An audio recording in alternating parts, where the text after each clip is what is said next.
we were shaped through an evolutionary process that was also driven by viruses, and not just because they integrated into our genomes and we are now making use of the genetic material they left behind, but also just because when they infect us, yes, they put pressure on our immune system, but they also put pressure on all the rest of the cellular machinery because they're using it. Our cells try to evade and the viruses readjust. We try to evade and they readjust. So who we are as human beings, by coming out of that evolutionary process, how we connect to the rest of creation is something you can discuss with viruses. Yes, I know a God who loves this planet and loves me, and he doesn't like suffering. And you can see that in the Bible, and you can see that he co-suffers. He suffers with people who suffer.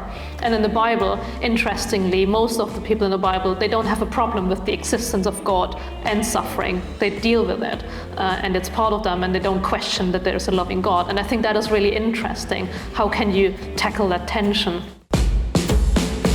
Unapologetic from Premier Unbelievable. This episode was recorded earlier this year at a live event at Holy Trinity Church, Aylesbury, in partnership with Aylesbury Vale Youth for Christ.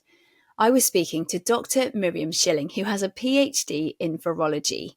And while doing postdoctoral work at Oxford University into how viruses interact with our immune system, Mirjam decided to start studying theology.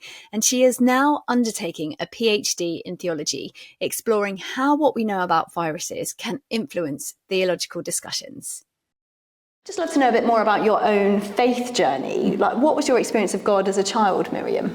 So I grew up in Germany, but grew up in a Christian family. It's similar to here. It's a minority of people who still go to church and believe in God. But I grew up in one of these families. And as a kid, I'm not sure where I had that image from, but I always thought, oh, I'd love to do backpacking with Jesus. I always felt like I want to go on adventures with him, and that was very much my childhood me. And of course, life is more complicated than that. And so when I became a teenager, my dad got severely ill for years and years, and it was a really tough time for us as a family. And at school, I got bullied a lot suddenly. That's when everyone hit puberty. And I just had different interests, and that wasn't easy.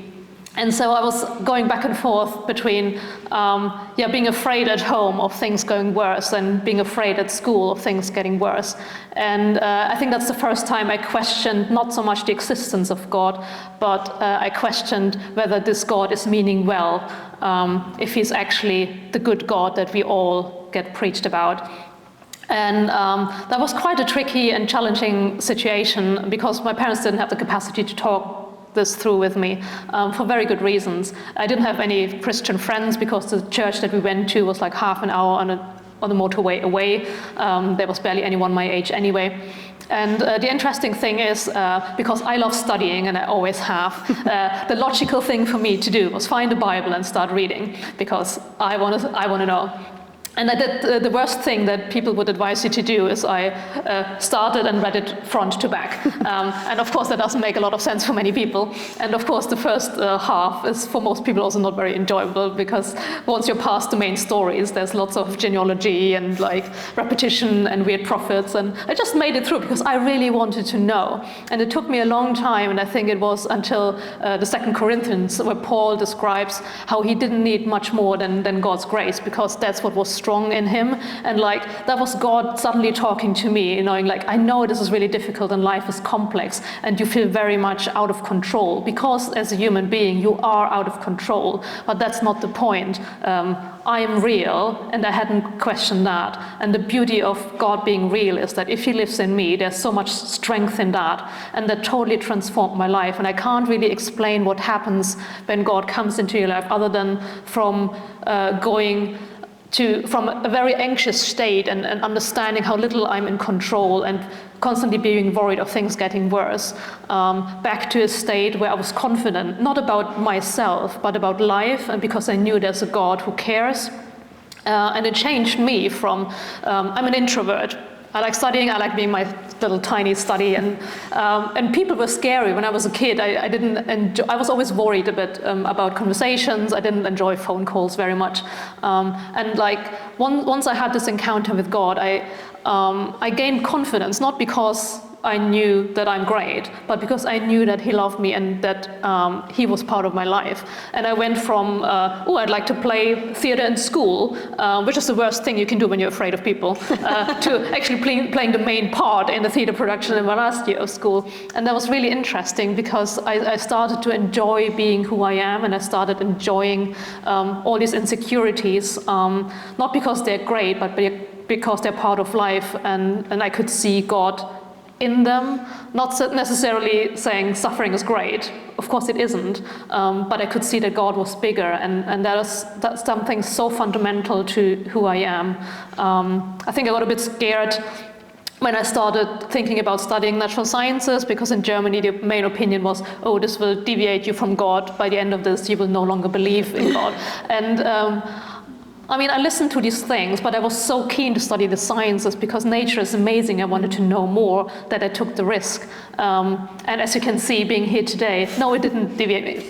It's a very different discipline, and they have different methods. And I think, I think that conception is a misconception, and I enjoy having had these really deep encounters with God, both on an intellectual but also on a personal note, and being able to study the sciences, because this planet is just simply amazing. So your first foray into science was the natural sciences. How did that then lead into studying viruses? Because that's quite niche, isn't it? It is, yes, and I didn't know much about that when I was at school. Neither did I have any academic background, so my parents didn't even finish their A-levels. They were excited to help me go along with my hobbies, and they were very supportive, but they didn't understand half the things that I was excited about, didn't know where that would lead to, and I can't blame them.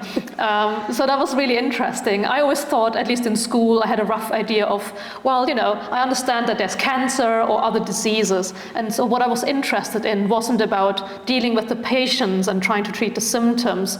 What I wanted was to understand how disease forms and what's the molecular basis. I want to understand the reason. So I started studying molecular medicine, which was a new course that tried to combine all the different natural sciences and a bit of the medics, just to give us a glimpse into how to do research on medical issues. And that was really interesting. And there were lots of courses, and yes, there was cancer and immunology, but one year we had the option of, that was a voluntary thing, and we had a really busy schedule, and I think I was one of the few people who was just curious enough to go there for the first lecture.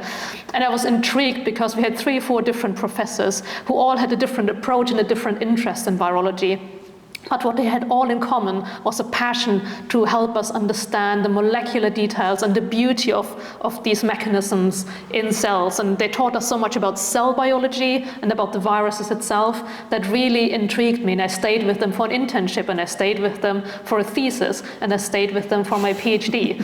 Slightly different topics. and at some point then I left. But I learned so much from them, and it was such a different universe they opened up to me that I really enjoyed that. So I suppose that's the academic side of things. What does your role as a virologist involve in the day-to-day? In a way that we can all understand what you do. Sure. Day to day, like most people sitting at a desk reading and answering emails is probably true. Lots of meetings and paperwork. But I think the main thing, so at the moment I'm leading a lab that does virus genomics. So I've come from trying to understand how viruses work and how our immune system responds. Lots of basic research, lots of cell culture in the lab, lots of biochemical assays. And then I started working with the Animal Plant Health Agency in Weybridge because there's so much interesting detail about the mechanisms of viruses, but because they're part of all the different ecosystems, when I continue basic research, which is highly exciting, I always felt like I'm lacking the big picture of things, and I wanted to see more of the global and world health side of things. I wanted to see how viruses are part of ecosystems, how they change ecosystems. And at least as this agency, we're looking at the broader things across animal kingdoms and plant kingdoms with vets on site and pathologists. And what I do on a day-to-day basis is that the team that I'm now leading, we are sequencing. So we're trying to find what is causing this disease in this animal, if there's no diagnosis, but also we are sampling to find out how many viruses actually are there. There's so many that we haven't even described yet, that we haven't even discovered yet, especially in species that are further away from the normal humans and animals that we keep either as pets or that we need as livestock or something. So there's so much virology out there, it's totally undiscovered. And just in recent years, we got the technology, like the sequencing got so much cheaper, we can now actually afford to do this. We have better microscopy options, so we can actually see things.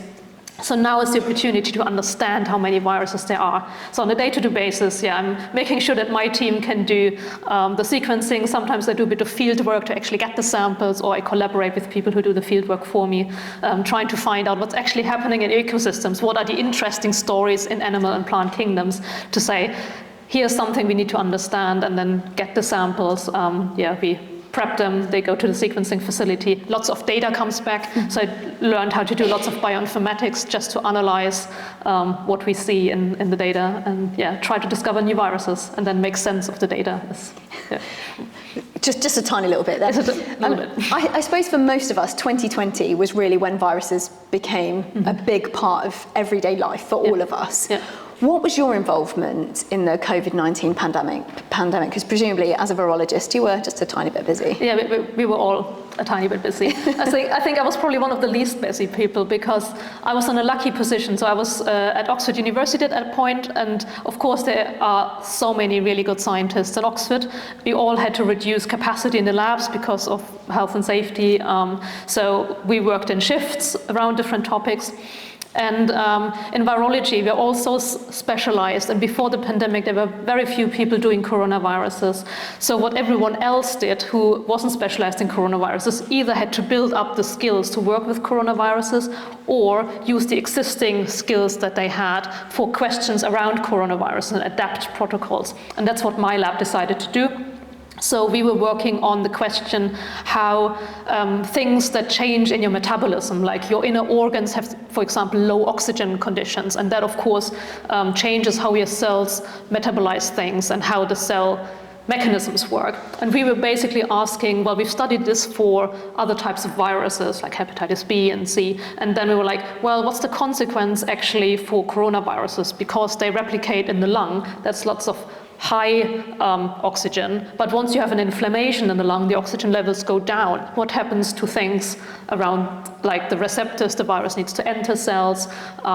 We also asked lots of questions, because the second topic we were studying was circadian rhythms. So your body knows the time. Every cell knows the time of day. And according to the time of day, the cell has different functions that are up or down. And that has consequences for every viral replication and your immune response. So we're asking questions around these things. So I was helping with some of these research projects. I stopped mine for a while. I learned a lot more about coding and bioinformatics because I was working from home much more, which means I used that time to learn about epidemiology and global health. There were lots of free courses from really high-ranking universities that I did. I learned how to code, use coding languages like R and Python, just to understand how to analyze data with more and more bigger data sets coming out now. So I learned a lot, helped a bit, and in my theology hobby, I was also highly involved then. Yeah, I was going to say, because I definitely want to talk about that, because one of the things, you'd fairly recently started your theology PhD, which is talking about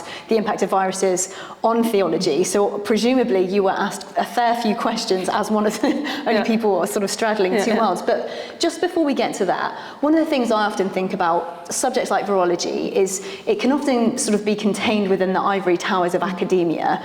But how do you ensure that actually what you're learning, the research that you're doing, how does it sort of whittle down and impact normal people like us outside of, I suppose, a global pandemic? Yes. I think for universities that's quite challenging because they are far away from applications, because the main aim is to understand. And so, of course, we try to publish a lot. There's more and more public engagement, hopefully, coming out, at least during the pandemic. I think we were talking a lot more about how does it actually work to do the science, what does it mean, how do we interpret data. And so that was a chance for university to get into that conversation. But of course, that doesn't mean what we learn is actually applied. Now being part of the civil service, of course, we have an interest in keeping the public safe, keeping animals and plants healthy, making sure the environment is safe. So that's a lot more applied by several things. We still publish, which means that all the things that I'm finding I can share with the scientific community, which is great. The other things, we have like broad collaborations, not just across the disciplines on site. So on site we now have virologists and bacteriologists, the vets and pathologists. So that's already interdisciplinary, which means the things that I learn I can tell the vet and the pathologist, and they can make use of that. Or they can tell me what they actually see in the disease and how it's formed, and I'm like, oh, then that's more likely that we find this, and we can look specifically around these things, so it helps to have these conversations. And I think the other thing that especially my project that I'm leading was set up to do is to actually engage not just across my little world, but we're working across different agencies, which means that we're trying to collaborate a lot more and have a united approach of how we do virology across the country. We collaborate with the border forces and trying to make sure that we keep the borders safe. And we have an interesting project that tries to collaborate with industry, because for all the poultry and chicken farms, of course, viruses are a threat. And these are excellent places where we have endemic viruses that aren't super dangerous to us, but of course are difficult for the people who try to keep the chicken and the poultry safe. And we can use them to study how endemic diseases spread. So we're specifically sequencing hundreds and hundreds of samples. That's a really expensive project, but trying to map down where we see changes and mutations, and what are the pressures, how many animal movements change these things. So that's really interesting. And of course, like further out, we're trying to then engage like startups and more industry with the knowledge that we gain from these big projects. One area where I've really appreciated your expertise is in that area of the inter dialogue between sort of theology and viruses. So let's just talk a bit about that, because how did you go from being a virologist to suddenly thinking, oh, I want to study theology? Where did that come from? That is a good question. It was a random Friday afternoon. I had just started my PhD, and as I said, I like learning and I like studying things. And after years and years of just thinking about the natural sciences, I did miss thinking about broader context of philosophy. I missed working with language. I missed studying languages and history and all of these aspects. And so one Friday evening in the lab, after just starting my virology PhD, I was like, now that I mainly work and study less, I have capacity. And my church was hosting someone who was a lecturer at one of the theological colleges in Germany for an evening lecture, and then there was a Saturday follow-up thing. And I was like, I want to go there. And I was sitting there and I was intrigued, because instead of exhausting me after a long work week in the lab, I wasn't exhausted, I was actually refreshed, because I had time to think about something else, and I highly enjoyed that. So I went to the Saturday thing, I ordered the study material that he offered, I did that. I emailed him saying, I think this is really fun. Do you think it's doable to do this part-time? He's like, yeah, we have lots of part-time students. Not anyone else was doing a full-time PhD, but that didn't matter at that moment. So I basically signed up for a course, and while doing my part-time, my full-time PhD, I did over the course of 4 years a part-time degree in theology. When I looked at the subjects that I could take, they had signed me up for Greek, and I'm like, you're nuts, because that is probably too much workload. And they're like, no, you'll enjoy that. And they were right, I did enjoy that. And then I did Hebrew after that, because I enjoyed that as well. But it was such a good balance, and to be honest, lots of people that I worked with in the labs, because it's such a challenging environment, and you spend so many hours, like long working hours in the labs. It's not a 9-to-5 job. Many of them have quite excessive hobbies, just to get them out the lab at some point, and to balance that and make sure they have something to counterbalance that stressful life. So I had people who do lots of sports, or who have amazing baking skills, because they could open a bakery by the end of having studied how to bake properly. And in my case, I just had a theology degree. Just. Not just, but it's just a bizarre other different type of hobby. And of course, my friends made fun of that, but that's all right. Well, let's talk about that your friends making fun of you, because presumably the whole time you've been in science, you have been a Christian. Yes. So how would you respond to people, presumably you get this quite a lot, the idea that you can't be a Christian and be a scientist, the idea that the two are not compatible? Yeah, so I had that more in Germany than I have it in the UK, and I think that's also a difference between the countries. So I feel in the UK, people work a lot more interdisciplinary to start with. People have a lot more philosophical debates around certain topics like the natural sciences.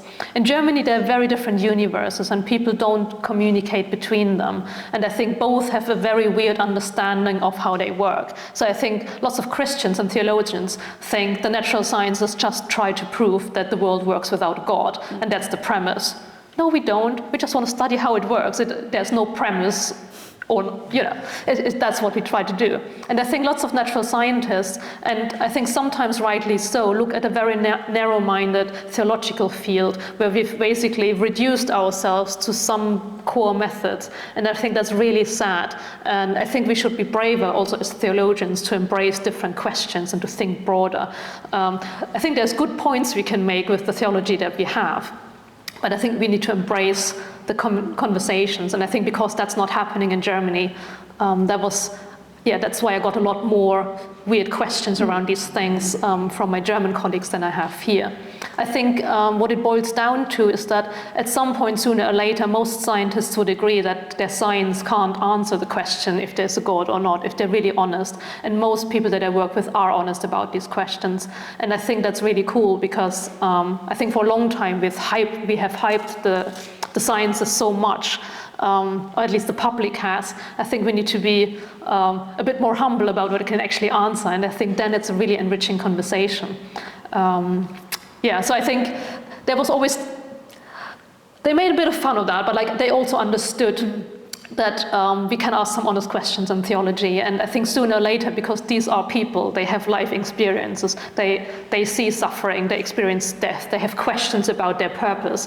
They're not different than anyone else, and I think that's an easy route in to explain why the sciences can't answer many of these questions, but theology can, and what's the difference. Which is why what you're doing is so incredibly important. I suppose for a lot of Christians, and perhaps scientists as well, one of the big bones of contention is evolution, and whether that is compatible with the biblical view of creation. As a virologist, how would you respond to that question? I think that just because we notice the process of evolution, I think you can't say that there's no God. There are several theological approaches, and some I think work better with evolution than others. But overall, there are people who take evolution seriously. Many of them propose theistic evolution, at one point or another, God using that process to create the world. This comes with some problems, but if you go down other routes, that comes with other problems. If you say, God created the world, so if you go the creationist route, but we have biological evidence that tells you that there was an evolutionary process. What do you do with that? Or if you go intelligent design, I would say, that's a nice approach. And I think, from a Christian perspective, if you come from the premise, I know there is a God, you look at creation, goes like, look how pretty this is and how amazingly it works. Yes, then you would suggest probably that's a sign of that. But if you don't have that premise, just because you look at this amazing complexity, I don't think it necessarily leads to the conclusion that there must be a God. So I'm very much proposing theist evolution, assuming that God allowed a lot of freedom in the process, so that's process theology, and that's quite interesting. It ranges from physicists looking at quantum mechanics to biologists thinking about evolution. And I think there's lots to debate around these topics, and it's quite complex, so I think that's probably how far we can take it. You did a really good summary there. One of the questions that often comes up when we're talking about evolution is where the fall fits into that, because if it was a human fall, how would we account then for the animal suffering that leads up to the, it is good, humanity is good, but there was suffering before, pre the fall. Do you have anything to say about that? I know it's a massive topic and you have written about it at great length. It is a massive topic. I think the main conclusion that I have so far, and I might change my mind or add more nuances to that in the next 10 years, but I would make a difference between moral evil and natural evil to start with. So I think they're two different things, and I think we need to acknowledge them. So thinking about suffering in the animal world, yes, there was suffering in the animal world before human beings came into existence, because there was disease before that. We know that from dinosaur findings. There was definitely viruses ever since we had cellular organisms. all the way through to more complex organisms. So there was suffering. There were earthquakes and volcanoes and all of that. And then the humans appeared. So you can't make humans, whatever happened with humans, responsible for all of that. So I think that's the category of natural evil. I think still in the word fall, it's mainly a relational thing between us and God. I can't explain at which point humans were conscious enough and God assumed we can make these decisions about relationship to him, yes or no. But I'm pretty sure that at some point in history, humans decided to be independent enough, and I'm pretty sure we can call that a fall, but I don't think this is something we should get mixed up with the suffering in a natural world. I think it's a relational thing that comes with moral and ethical issues, and a spiritual divide, but I think you can't make it responsible for the natural evil, whatever that is. That's really helpful, thank you. I've got a question here from your supervisor of your PhD. I didn't actually mention who that is. It's the Alistair McGrath. And when I sent him a message about something else and just mentioned that I was going to be interviewing Mirjam, and he just sent back the most gushing email about how wonderful she is. And he did actually suggest that I ask you this question. So if it's a bad one, just blame him. He wants to know, what do you make of Richard Dawkins' assertion that religion is a virus as a virologist? That's also fun. I've only written a German article about that. Okay. If you could translate in your head for us, that would be wonderful. Yes. I was deeply worried in my first week of the PhD. Alistair was like, right, can you please comment? And then I was like, in my first week of my second doctorate, do I really want to upset Richard Dawkins straight away? Can't we wait for like a little, thankfully the pandemic hit and had better things to do than discuss that. It's really interesting because so far in that discussion you had feedback from lots of theologians, and what they, like Alistair, would argue is that Richard Dawkins is not consistent. So when he argues that theology is evil and God is pretty much like a virus in the mind, you need to be more rational and get rid of all that weird thinking, he doesn't apply the same kind of thinking to his own thoughts. So that's the one bizarre thing that most people point out quickly. And of course I can look at viruses and go like, wait, that metaphor is like really not helpful, because viruses are quite different in the way they interact. They can also be beneficial. There's a lot around viruses that Richard Dawkins' metaphor falls short of. And of course we can talk about it for hours, but like basically I'm looking at the metaphor and go like, you know too little about viruses, you're not taking into account the biological knowledge you have about viruses nowadays. Sorry. But you still come to the same conclusion? Yeah, the conclusion is the same. I'm just coming from a different angle. Well, let's talk about that, because your PhD is looking at how viruses influence theological discussions. So I'm aware you're doing a whole PhD in this on top of your full-time job. But if you could, in a nutshell, would you be able to just summarize how looking at viruses can actually inform the discussions that we're having in a theological setting? Yeah, absolutely. So there are certain features of viruses that I think are really interesting.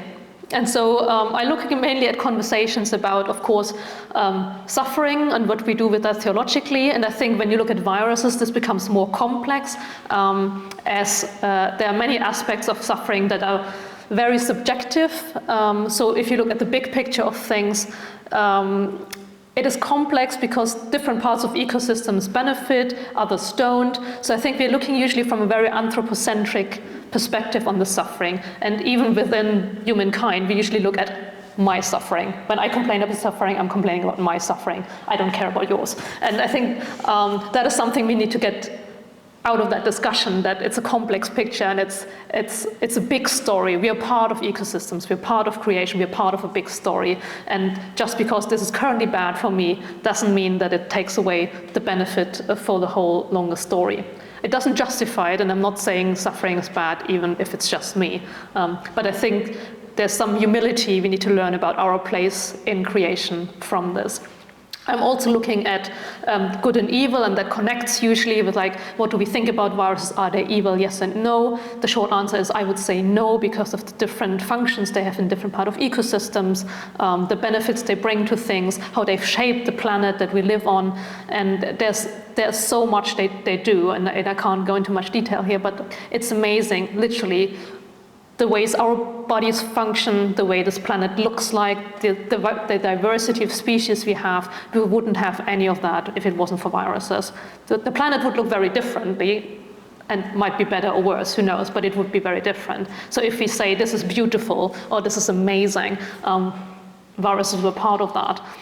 Another discussion I usually look at is human identity, because we were shaped through an evolutionary process that was also driven by viruses, and not just because they integrated into our genomes and we are now making use of the genetic material they left behind, but also just because when they infect us, yes, they put pressure on our immune system, but they also put pressure on all the rest of the cellular machinery because they're using it. Our cells try to evade and the viruses readjust. We try to evade and they readjust. So who we are as human beings, by coming out of that evolutionary process, how we connect to the rest of creation is something you can discuss with viruses. You can define life, or think about how do we actually define life. We define viruses as non-living because they don't have their own metabolism. They always need a host. They're literally just a piece of information. Quite an amazing piece, because then a lot of stuff happens. But where do we draw the line? And is it not artificial to draw the line between viruses and bacteria? Because now, the last 10 years, we found these giant viruses that are very complex, and they have so many gene products. They barely need any help from the host. They still need help, but barely. And then we have these bacteria. The majority do really well without help, but there's a bunch of bacteria. They're also lacking gene products, and they need a bit of help from the host. So why is that line there? And why do we call that alive, and why do we call that dead? And isn't there so much more to life? So I think there's a biological discussion about how do we define life, but also probably a spiritual conversation of what does God call life? And what does life actually mean? Is there more to life than just a functioning biology? So I think there's lots of these conversations that we can have. And of course, we can go into eco-theology. How should we deal with our planet, with all the changes that are happening, and how that affects virology and then will affect the rest of the planet again. There's much about responsibility in that area. So I think there's loads of discussions that you can go through. It's a lot more than you can tackle in one PhD. Yeah, I do want to speak about the climate change things, because you wrote a really interesting article for ABC Religion, sort of looking at the similarities between coronavirus and climate crisis. But I was really struck when you talk about whether viruses are inherently evil. I think our kind of gut reaction would be to say, oh yeah, of course they are. They always, you look at the coronavirus and think, of course it's evil. But you, in one of your academic papers, likened it to natural disasters, which I think is quite a helpful differentiation. So one of the questions that comes up a lot when we talk about suffering is, why would God allow natural disasters? Because in the same way as viruses, certain natural disasters are needed for the sustainability of the planet. But they still obviously cause a huge amount of pain. So how would you respond to that question about why God would allow viruses and natural disasters? I think that is quite a difficult one, and I think that's probably one that gets me most, also personally. Because yes, I know a God who loves this planet and loves me, and he doesn't like suffering. And you can see that in the Bible, and you can see that he co-suffers. He suffers with people who suffer. And in the Bible, interestingly, most of the people in the Bible, they don't have a problem with the existence of God and suffering. They deal with it, and it's part of them, and they don't question that there's a loving God. And I think that is really interesting. How can you tackle that tension? When you look at nature, yes, it needed suffering for the diversity and to create that planet, but was that the best way to do this? And I think that's the main discussion amongst theologians who study animal suffering, that there are voices who ask, well, if God knew where he wanted to go, if he wanted the diversity of pelicans and fish and humans and different birds, why couldn't he created them all in the first place? And there are some process theologians who argue, well, if God thought having values like freedom of development in evolution and the process of going from one species to the if that's what he did, he must have assumed that that was the best way. And so they call this the only way hypothesis. But it does only work if you also have redemption as part of that whole package. Because if God is a loving God, he needs to find a way to redeem this and to make up for that suffering. And so there are some theologians who would say that the new heaven and earth that we're waiting for only works and only comes into place because we've gone the long way. And if we didn't experience the suffering, we wouldn't have values like compassion, because if there's no suffering, you can't be compassionate, you can't be gracious. And I think that's a really interesting concept, because we like these values. We think they're very godly to express these things. There are, of course, people who question, like, was that necessary? They have some interesting thought experiments. As a biologist, I would argue there's a lot more to the biological process that we, I think, still underestimate, and that's not just creating you and me the way we are, but it comes with a history that we carry with us. And some people know epigenetics is basically the way your genome is packaged, carries around both happy memories from past generation as well as trauma. And I think there's a lot happening in the evolutionary process that we don't understand. I don't understand why God allowed suffering, I'm honest, and I don't like suffering, no one does. But I do know God well enough on a personal level that I trust that he'll find a way to redeem this. And I think that's quite satisfying on an intellectual level without being able to explain it. And I think what I learned from virology is to hold these things together. I see the complexity and the beauty that suffering can still bring in the natural world. It brings me humility because it shows me where my place is. I'm part of creation. I'm not disconnected from all these other ecosystems, both through the history of coming from them and being connected with them through the viruses that can cross species barriers and ecosystems. And at the same time, knowing that there is a God who just doesn't just laugh it away. He takes us seriously, and you can see this in the Bible, where he both does not just use suffering as a punishment. There are lots of incidences where he deeply co-suffers with suffering, and he's not taking himself out of the equation. And I think that's the beauty of Christianity, that you have a God who comes into the world, becomes part of that suffering, and takes it upon him as well. And I think that is. I think that's very moving, and I think that holds it together for me, being able to hold it both and keep that tension and live with that. I suppose that's where the academic theory becomes pastoral as well, isn't it? That you've got to hold the two in tension. Yeah. I mean, you mentioned the suffering occasionally being a punishment from God, or people perceiving it to be. One of the questions that has come up time and time again in an incredibly insensitive way around viruses, perhaps the HIV virus, is could this be a punishment from God?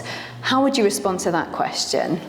That's a good question. Of course, I don't know what God's planning and what God's intentions are. And of course, I do believe in a God who does interfere with the world, probably not on a daily basis, because he has given us lots of intellect to handle things ourselves. He has given nature the freedom to develop. There's natural laws, which basically means we've measured often enough to understand how certain rhythms work, and they usually do work that way. But I also do believe that he interferes. I think I would never go as far, and that's mainly a pastoral reason why I would say that. I would never go as far as saying this certain thing as a punishment from God, because I think that would claim that I understand what God's plan is, which I don't. What I can say, though, is I think what we see from natural disasters, viruses, there's certain responsibilities that we have, and with both HIV and coronaviruses, we have not dealt well with the natural world, because the way we keep animals, for example, fosters viruses jumping across species. For HIV and other viruses, there's a certain behavioral risk factor, and of course, if we would behave in a safer way, we wouldn't have the risk factor. But at the same time, I think especially this coronavirus pandemic, even if it's not a punishment from God, I think it does show us certain things where we fall short, and I think that's something to look out for. And I think in this pandemic we've seen the areas of life in this world that we usually don't pay attention to. We've seen who the marginalized are, and it should actually show us where we should do better as society. And I think now that we're slowly overcoming the trauma of this pandemic, I hope that we're coming back to these conversations of who are the ones suffering most in society, because they were affected most and they were pointed out to us. Can we actually make use of that awareness now? One of the things you mentioned when you were talking about suffering is that we often say, why am I suffering, or why are my friends suffering? That anthropocentric oh my goodness, anthropocentric approach to suffering. Why, in your opinion, does a virocentric perspective on suffering actually really help when we're talking about these big theological questions? Yeah, I'm not sure if it helps for everyone, but it put my perspective, I think, into a better place. Because I was looking at the grand scheme of things. I can look beyond time scales. I can look beyond my own little world, my different ecosystems that I'm a part of. And I think it helps me to see a fuller picture of what God created. And I think that's amazing. I can see both the suffering and the beauty. I can see the developments and the problems. And I really like that because I think it is a more realistic perspective of God's creation than just my little neck of the woods. That is an excellent question. So about healing, how would a virologist explain the phenomenon of someone having, let's say, a virus being miraculously, however you want to describe that, healed of that? How would you respond to that as a virologist? I think that's really interesting because that reaches the limit of science. I think I would be interested if there were cases like HIV, which integrates into the genome, but being able to prove that it really has entirely cleared the whole body, that would mean we would have to sequence every individual cell of that individuum, and we can't prove that either. So I think we would basically reach our limits as scientists and go like, we can't prove it. We can see this disease has gone, we don't know why. So I think, yeah, this is where science has reached their limit because we can't look at miracles. But it also means we can't exclude it, which is also interesting, isn't it? Unapologetic from Premier Unbelievable. For more shows, resources and our newsletter, visit premierunbelievable.com.